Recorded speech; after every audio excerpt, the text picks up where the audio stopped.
Madanapalle files దగ్ధం కేసులో మాజీ మంత్రి పెద్దిరెడ్డి రామచంద్రారెడ్డి ప్రధాన నిందితుడిగా ఆరోపణలు ఎదుర్కొంటున్న విషయం తెలిసిందే. అయితే ఈ కేసులో తాజాగా కీలక పరిణామం చోటు చేసుకుంది. పెద్దిరెడ్డి అనుచరుడు మాధవరెడ్డిని పోలీసులు అరెస్టు చేశారు. ప్రస్తుతం ఆయన్ని స్థానిక పోలీస్ స్టేషన్కు తరలించి విచారిస్తున్నారు. విచారణ అనంతరం కోర్టులో ప్రవేశపెట్టే అవకాశం ఉంది. ఈ విషయం తెలుసుకున్న వైసీపీ కార్యకర్తలు పోలీసుల తీరును ఖండించారు. పోలీస్ స్టేషన్ వద్దకు భారీగా చేరుకున్నారు. మాధవరెడ్డిని వెంటనే విడుదల చేయాలని డిమాండ్ చేశారు. మాజీ మంత్రి పెద్దిరెడ్డి రామచంద్రారెడ్డిని టార్గెట్ చేశారని, అందుకే అక్రమంగా కేసులు పెట్టారని మండిపడ్డారు. ఇందులో భాగంగా మాధవరెడ్డిని పోలీసులతో అరెస్టు చేయించిందని ఆగ్రహం వ్యక్తం చేశారు.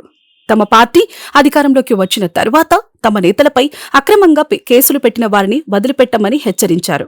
కాగా కూటమి ప్రభుత్వం అధికారంలోకి వచ్చిన సమయంలో మదనపల్లితో పాటు రాష్ట్రంలో పలుచోట్ల ప్రభుత్వ కార్యాలయంలో ఫైల్స్ దగ్ధమయ్యాయి.